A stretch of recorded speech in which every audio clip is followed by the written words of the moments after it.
Hello and welcome to the open rehearsal of Tesla Quartet. Unfortunately, it's going to be our last for this particular project.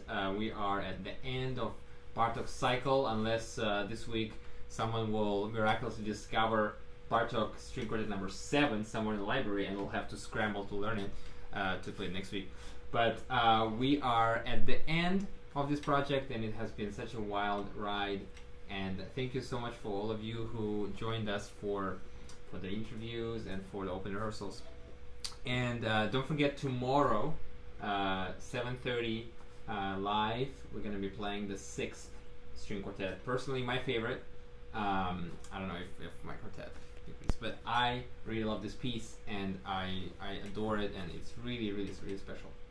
We were just rehearsing it, and we were thinking to let you in on the little secret here. So we're going to be playing the third movement, and it will be square 46 if you're following with the score, and see how it goes.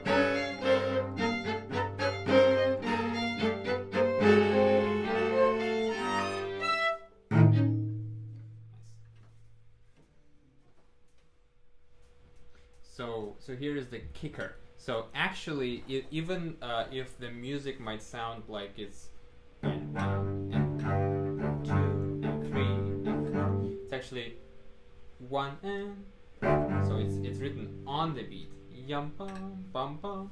So I was wondering if we can try to experience what would it be like to really play the way he beamed the music. Let's just really go kind of like exaggerate this type of pacing and see what that would communicate to us. So still do the accents, but really let's sort of sit on the beats.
Did you feel that the music sort of communicated a different pacing to you?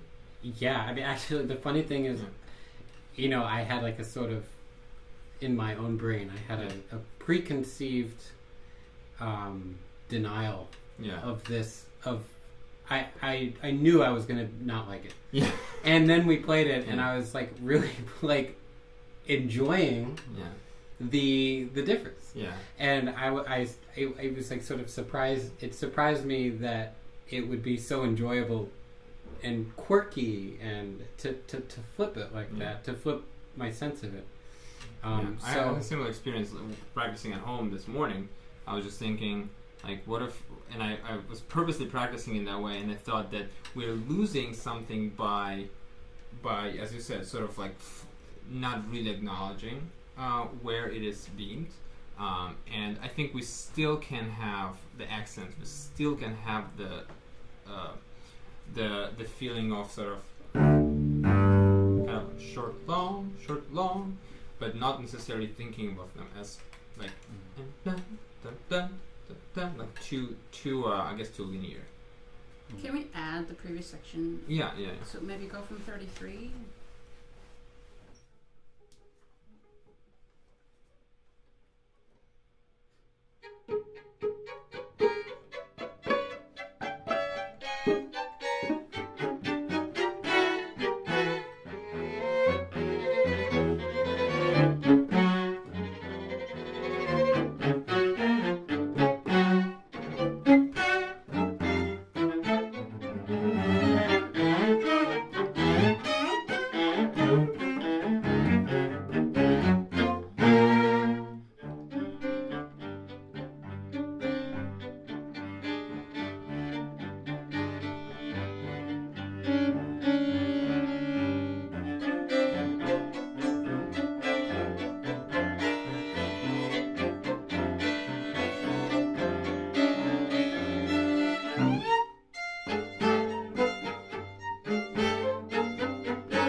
So I think the concept of the inflection is not defined, but it comes from what we've been playing.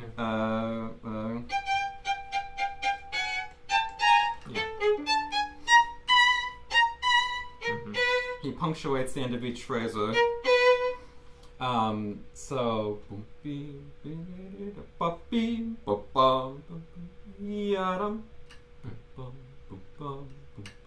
and I wonder Can be more related. well yeah so that we're not necessarily thinking of the section from 46 as a different idea. Oh, I guess my phone's making noise, sorry. Not to be a different idea, but taking what he had been punctuating the ends of phrases and obsessing over it. And then fussing with it, with changing up the rhythm and things. Maybe we could try that one more time with that kind of that idea in mind that he's extracted one little thing and then starts. That's cool. And also maybe we could try terracing our dynamics so that the first phrase in piano at 46 is then followed by mezzo piano. So we can feel the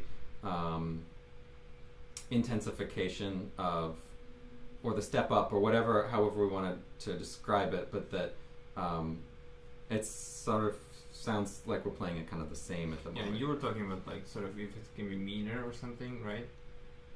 To sort of like At 55. Yeah, change like the character at 55. Okay.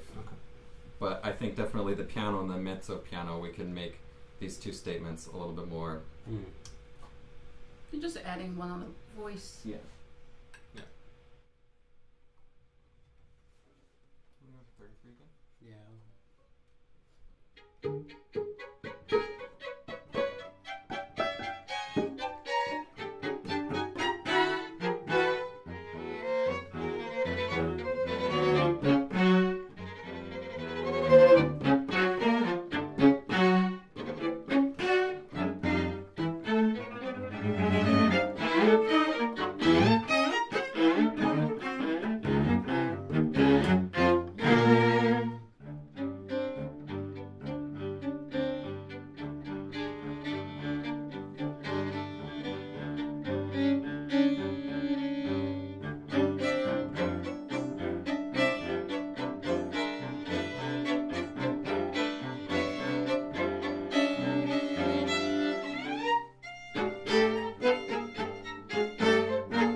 I like Ross. You said something just prior to this about differentiating them more than like the different entrances, the mezzo forte and forte. Mm-hmm. And I love at the end. You were talking about. I think it was at 45. I think. Mm-hmm. But also at the end too, we have that mezzo forte that sneaks in. Yeah. In the mid 60s, 60. Mm-hmm. Deep but and I wonder if we can be more responsive to that moment a little bit, and make then the mezzo piano and the piano more interesting. Sure. Subsequently as well. Okay. Yeah. Should we play from Tempo Primo? Yeah.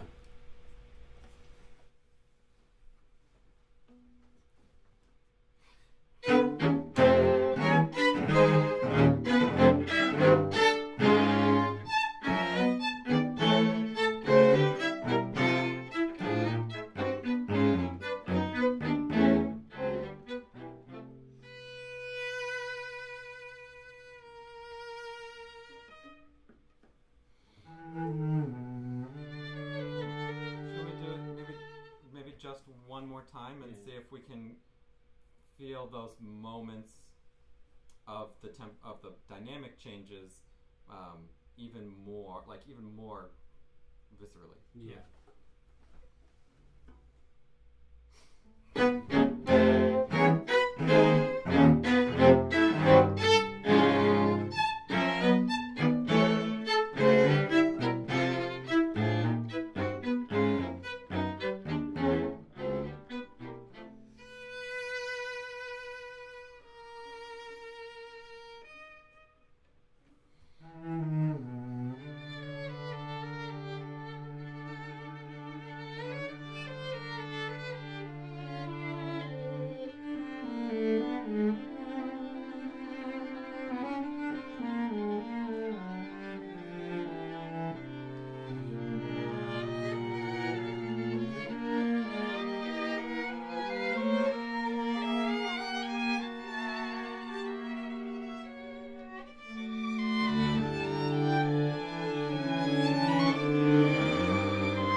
That's nice. Yeah. Cool. Great. Shall we explore another Yes. section? And for those of you watching, if you have any questions or comments or whatever you want to share, concerns, suggestions, we have had suggestions and comments for this before. keep them constructive. But feel free to post them in the chat, and we'll be happy to answer them before we end. So next I'd like to do the opening of the second movement. And for those of you who may be a little less familiar with this quartet, each of the movements begins with the same music, which Bartok writes mesto, which is Italian for sad. It's about 12 or 13, 15 bar phrase. And what happens is that after this introduction for each movement, Bartok tries to kind of wash his hands of that sadness and goes in a completely different direction to divert his attention from whatever it is that the sadness is. But I'd like to focus on, at the beginning of the second movement, because the cello has the solo in this particular one, how the three upper voices, I want to explore the color, like what our range is and what's going to sound the best cast against Serafim, in a way, whether we're a reflection of him or a shadow of him or a halo or something. But I think we could maybe try to figure out what the balance might be. So let's just play it once through. Sure.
It's like Crushing. it's I just want to curl so up good. under the blankets. Oh. Could we try just the three lower voices? And can we try once where there's a little bit of like warmth from Edwin's sound and less warmth, more like the kind of the fuzzy on top, and then I'll just try to find even another kind of The ice. Do the ice. something even on top of that. Frostbite. It's a cold night. Oh, did I?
Now, can we try it? I want to play still semplice as he writes for the first violin, but maybe with some vibrato, so it's not quite as icy cold. And what if the violin line has like a shadow, is casting a shadow, and that the shadow is this? Can I make one request for tremolos? I was wondering if you would consider slowing down the tremolo in the soft music, so if it's more, and then when it's like really more intense, maybe a little faster. In the quiet moments, it seems a little too intense with the tremolo. The way that you describe it is like Dali art. Have you seen like those shadows of the object? Mm-hmm. Oh, The yeah. shadows But are the shadows The are time, warped. it's just different than the image. It's mm. I don't know. Surreal.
When you transfer from tremolos into regular arco, it'll be cool if it doesn't add volume. If it could be one gesture coming from the overall diminuendo. I thought it was really really beautiful. Yeah, in a sense that's like that's sort of how I imagined it initially, was that there's like that where the sort of the shadow in a way of your sound. What if we tried just Serafim and me once? Sure.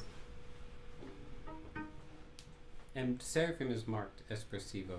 Mezzo forte. Yeah. Yeah. And Piano, Roz is marked Piano semplice. semplice, but mezzo forte espressivo. Yeah. So let's see if we can capture both.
I had this image of you dragging your shadow around with you.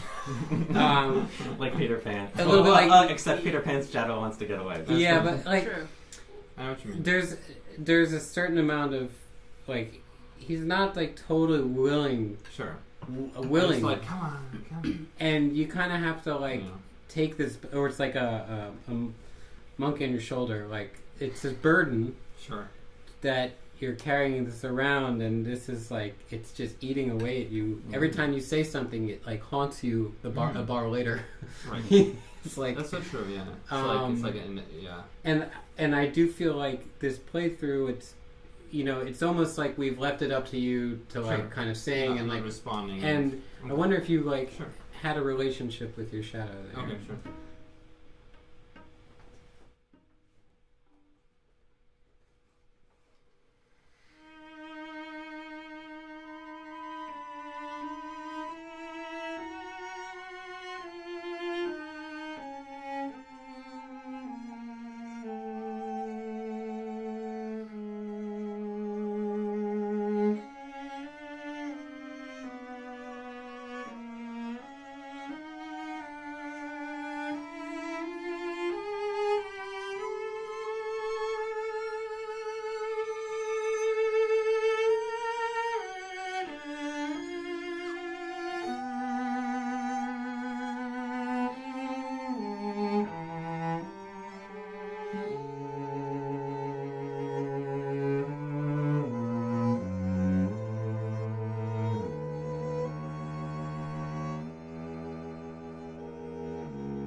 I mean, I would call that improvement. Okay. That sounded really special. Great. Yeah. So we had the fuzz. Yeah, Fuzz? add the fuzz. Hey, the fuzz.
Questions? We do actually have a very interesting question. I've been pondering it, trying to think, how we could talk about this. But Carol Benjamin asks.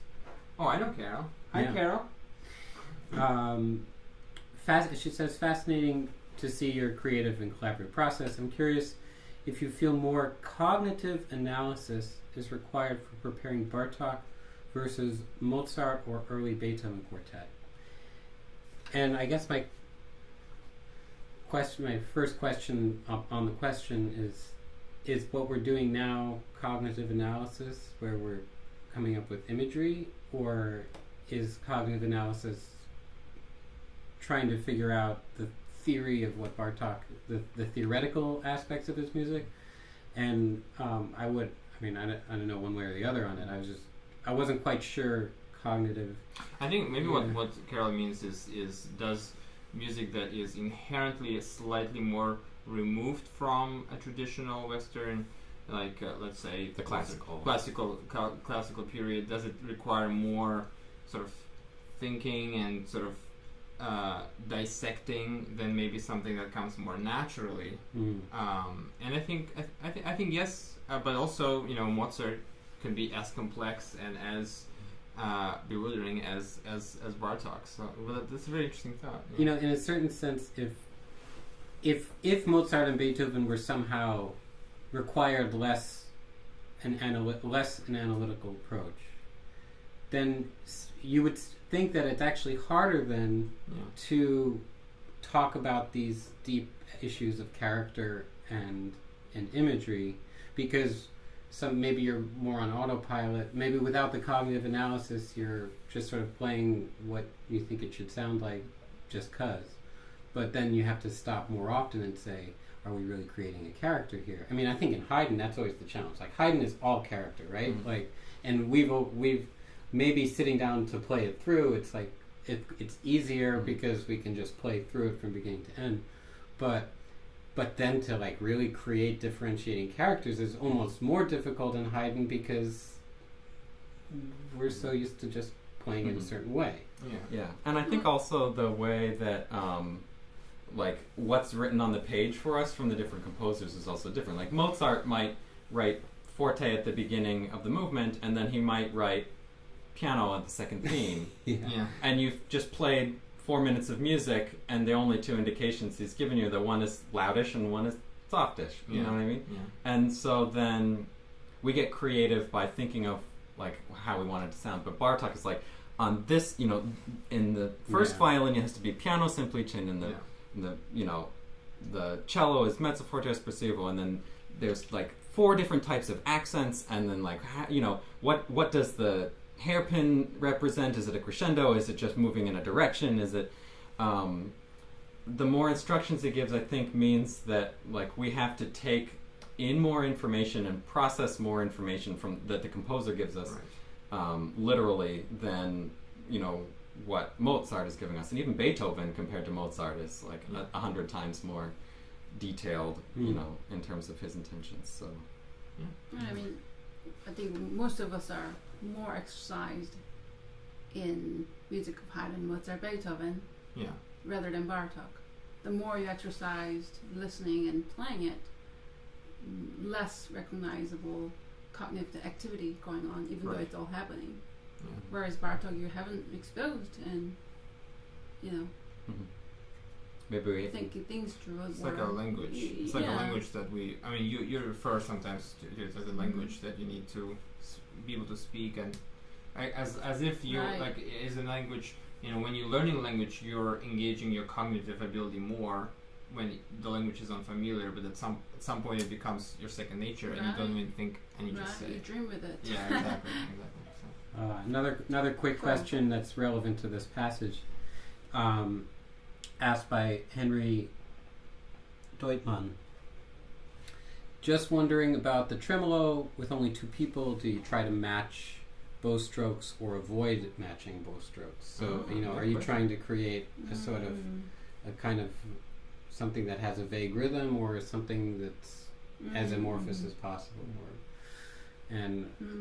It's a question every time. So, and in fact, Serafim asked us to try something with the tremolo, and we tried it, and it sounded different. So I think there's a whole range of things you can try with tremolo, and it's always good to try them, because then you'll discover a sound that you like. I think in general, would you agree that in general you don't try to exactly match the tremolo speed? In general, we're trying not to match. In general, it's like you want it to sound more amorphous than something that, because otherwise, if you wanted a rhythm, he would have written a rhythm. You just play. Right, and also like when Ross asked us to do like Edwin sound more warmer, and me a little bit more icy, or whatever you want to put it. Then you change a little bit of contact point by creating different character and color schemes. So. Cool. Should we do another spot? Yeah, let's do another spot. In the following section, this pair continues, correct? In the march section. I was wondering if we can just kind of go from that march section to 25. Just that much, having into a pair. So you guys had just semplice, espressivo, and now into this section. Would you mind playing just the outer voices. Yes.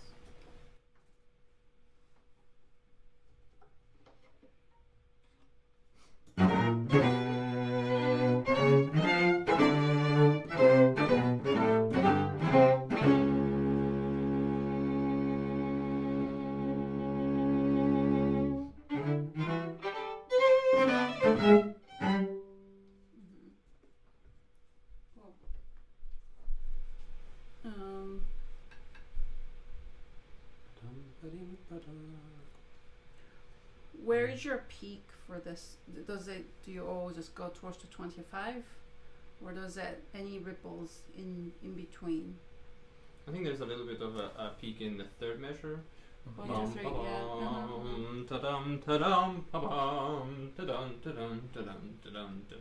And then descending from sort there. of like and then I think your statement is is basically over at 21. Yeah, and you're basically listening to us. Exactly. Yeah, I think to address it, we probably should play all together because it's. I think even though we're in pairs, it's a collective sense of the phrase for these bars. And no, I'm just trying to get that clear idea from you guys once, because we usually go from as a group. Mm-hmm.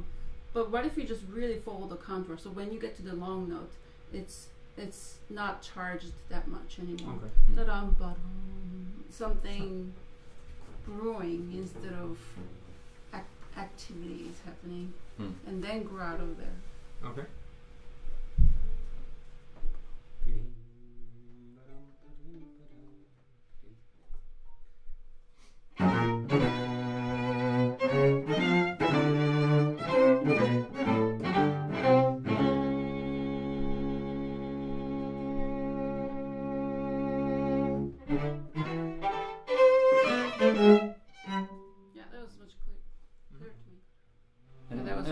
I think in a way, let's do it all together because I think what we want to be able to respond to you too, which might create something a little different than we create on our own. Yeah, totally. You know what I mean? And when we add everybody, can I just I just had wanted to try one thing, but ba-dum ba-dee ya-dum ba-dum ba-dee ya-dum ba-dim ba-da ba-da ba-da ba-da ba-da ba-da. I see what you're saying. Maybe just curious. That does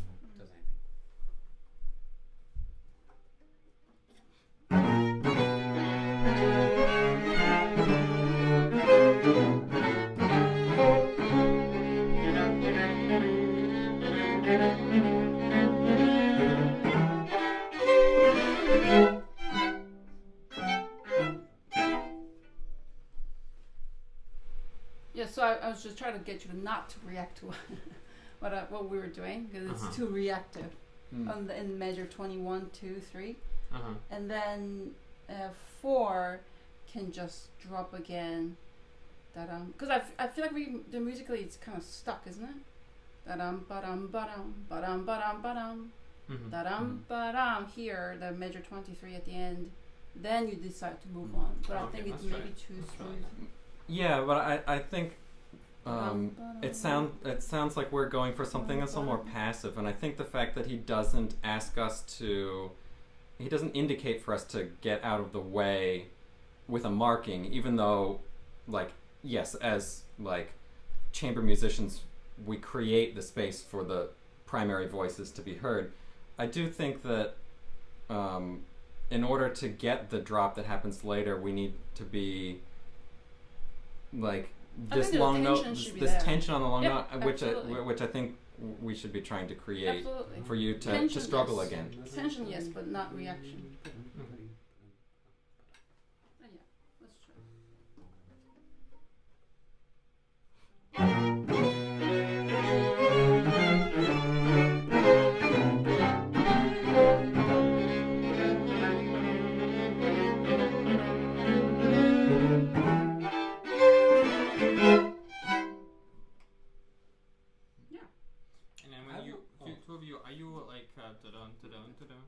When you're sort of almost playing over each other, are you thinking of it as like a moment of together, sort of like responding to each other, or are you actually sort of insisting in in argument. I think it's a little argumentative in the sense that we're disagreeing about where it's happening. Where it's happening. But the material we know that this is what we want to talk about. Yeah. But we're just sort of Yeah. we're fighting about the placement of it. Because it's like when you walk, you get out of sync. yeah.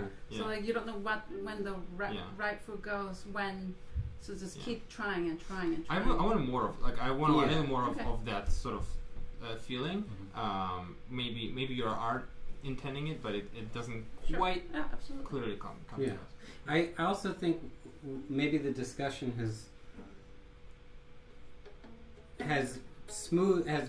turned the first 8 bars into one long phrase. Mm-hmm. And I actually think we can simply make the first statement of 3.5 bars and then use the last little bit of your statement to go on with our argument. So, and then we go you know, so there's a second phrase to be made at 21 that I think we're basically not. And one of the things I noticed in terms of the phrasing of the hairpin shapes is that the forward motion is very apparent, but I don't hear it receding away from that moment with the down hairpin. So what I actually hear is only leapfrogging in a forward direction. I wonder if we can have the shape have both forward and back. If it's going to move, it's a tension and release or something. That's cool. That'll make it more argumentative.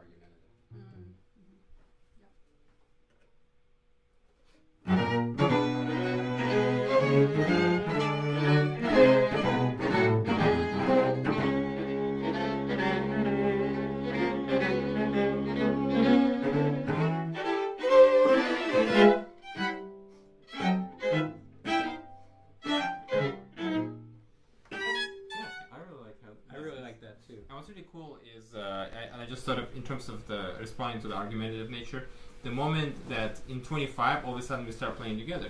Bum, bum, Right. bum. It's like, and then there are moments later in the piece where one of us, ta-dam, playing a little before others. It's just a riff on that sort of agreement, disagreement. I think it actually makes it stronger. Could we add one more idea? Yeah. That the final note of the phrase could be the downbeat of 25 instead of the next beat. Sure. Mm-hmm. And then, but it's still it still goes on in time. But I didn't want the next beat to be the end of the phrase. Sure. Jump. And then, you see what I mean? It's I wish the outer voice has just a little more a moment of unity at that pick up to 24. Okay. Pick up to 24. It feels a little, Ba-dum, a little ba-dum. differently.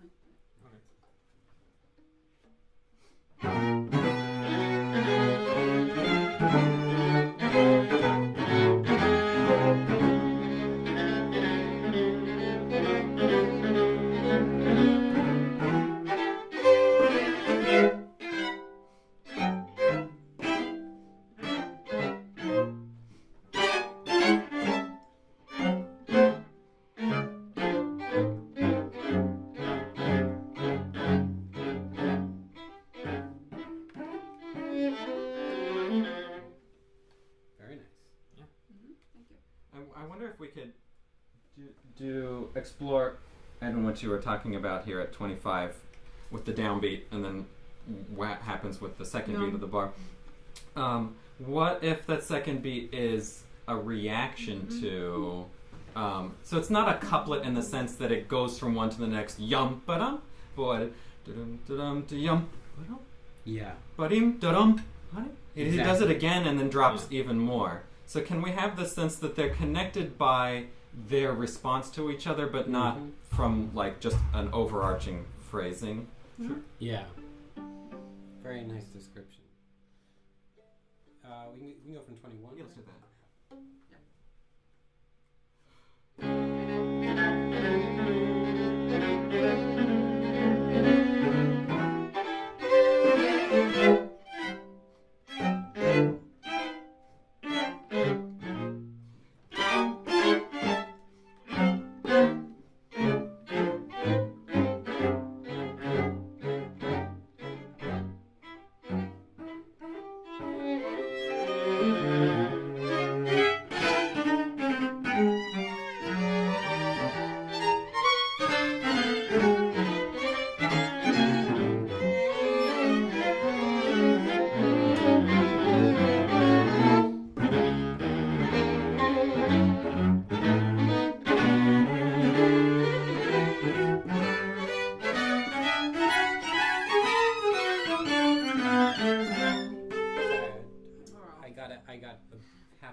But I think I also That's like good. here Yeah. at the risoluto, our two voices out of phase are. I think we can hear the shapes pretty clearly. But do you want to try just one more time? Sorry. So everybody can hear me. Well, let's try it one more time from bar 43 and just see if we can get ba-deem, ba-deem, ba-deem, da-deem, da-deem, so that I think we're doing it pretty well, but we can just enhance the fact that not all the beats have the same type of emphasis. Yes. Ba-deem, ba-deem, ba-deem, ba-deem,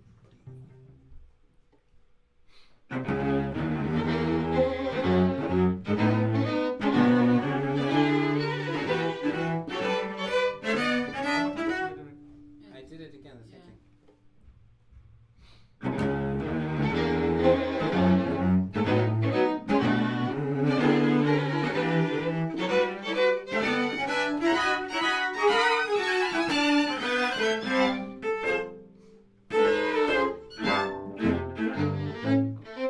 Another one of these I've got a reactionary. kind of a question. How difficult would it be for us not to do a stretching, like pulling back or like a broadening into tempo primo? Easy. Dim, da-dim, da-dim, da-dum, da-dum. Yeah. Can we try Yeah. once? Yeah. More just directly into it. Let's do the whole.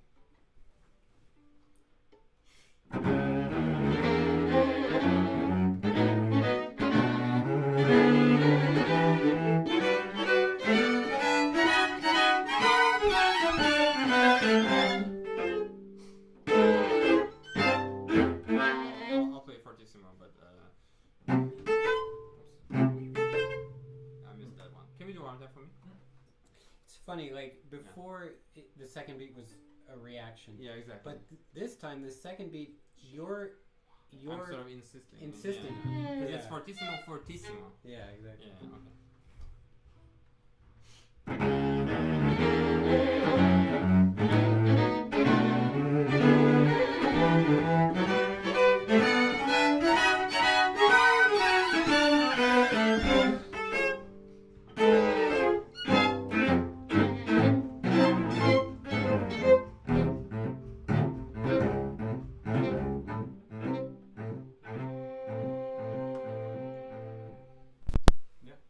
Nice. And you played Ross very well. The dotted quarter in 46 that I never quite held long enough.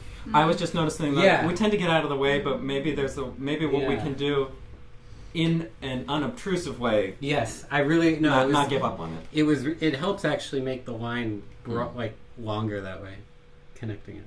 That was good. Are there more questions? Wasn't there a comment in the very beginning? There was a comment actually. Gary wanted to say that he agrees with you, Serafim. Oh. That this Bartok quartet is the only one that he listens to with some regularity, Oh. and he Wow. loves number 6. So That's nice. that is it's a good thing. Yeah, it's a beautiful piece.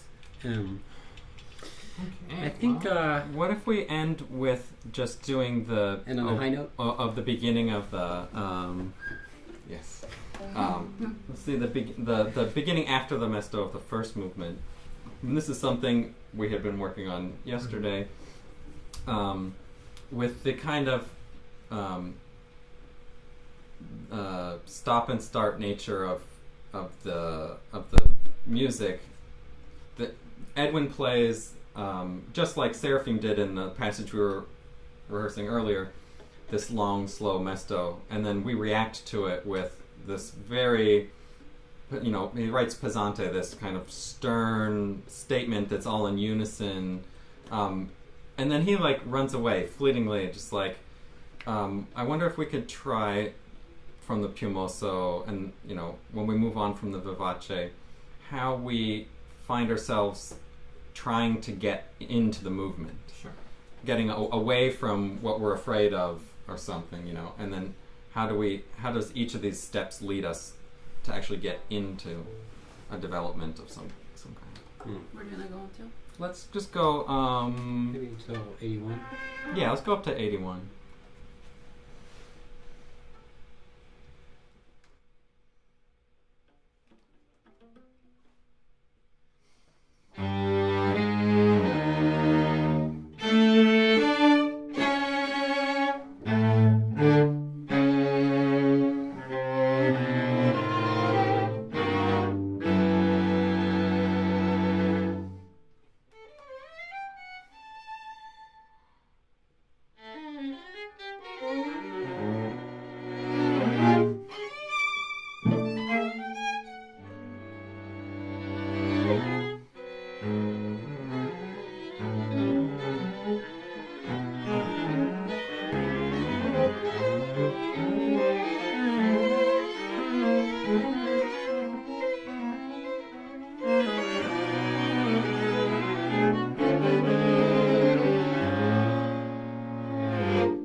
Maybe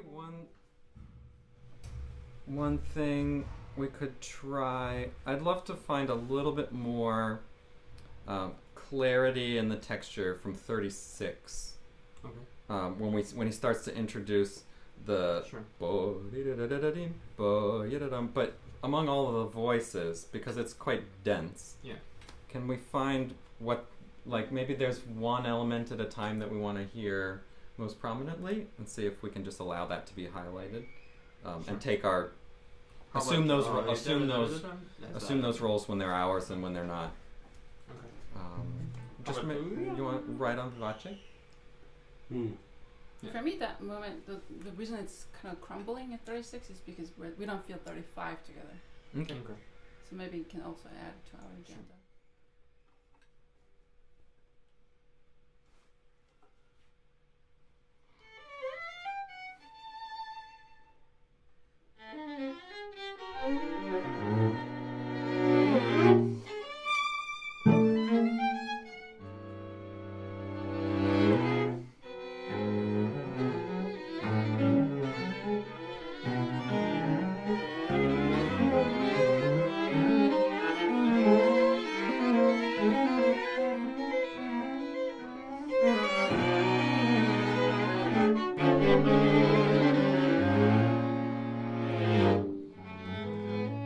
One more time now, just from 36.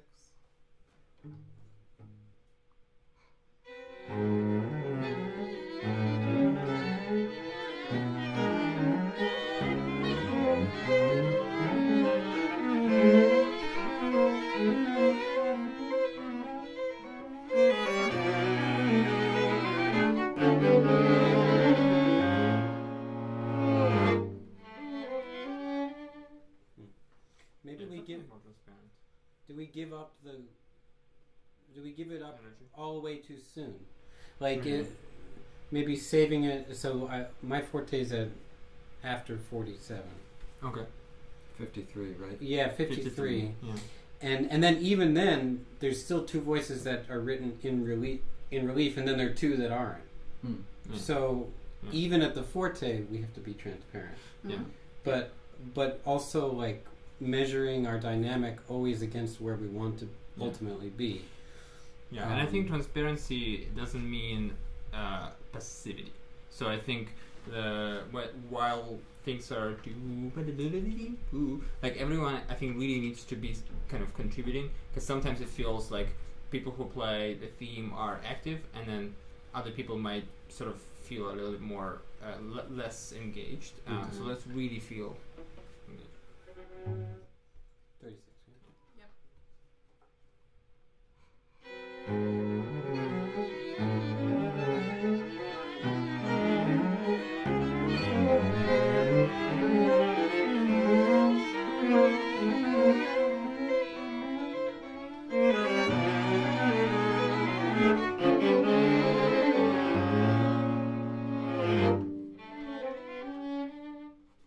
That was good. Yeah, very nice. It's starting to come out. Yeah. Okay, good. Cool. Ah, That's it. Oh. One last check for questions. And we'll give- let's see we'll give- the ones. yeah. Oh, thank you so much. And yeah, I mean, that was such a ride. And we can't wait to play the sixth quartet tomorrow. Tell your friends. Oh yeah, tell your friends. Tell your they family. can show. Tell your enemies. You can send the link to them. They can watch it. Is it 7 24 hours again? Yeah, this one's available for 48 hours. 40 hours. So Yeah. yeah, make sure you watch it. And it starts at 7:30 p.m. Eastern. If you don't have access to the whole, you can sign up if you haven't already signed up on our website teslaquartet.com, links there to sign up so you get the email with the link to the YouTube live stream. So we will see you then tomorrow night. Thank you. Thank you.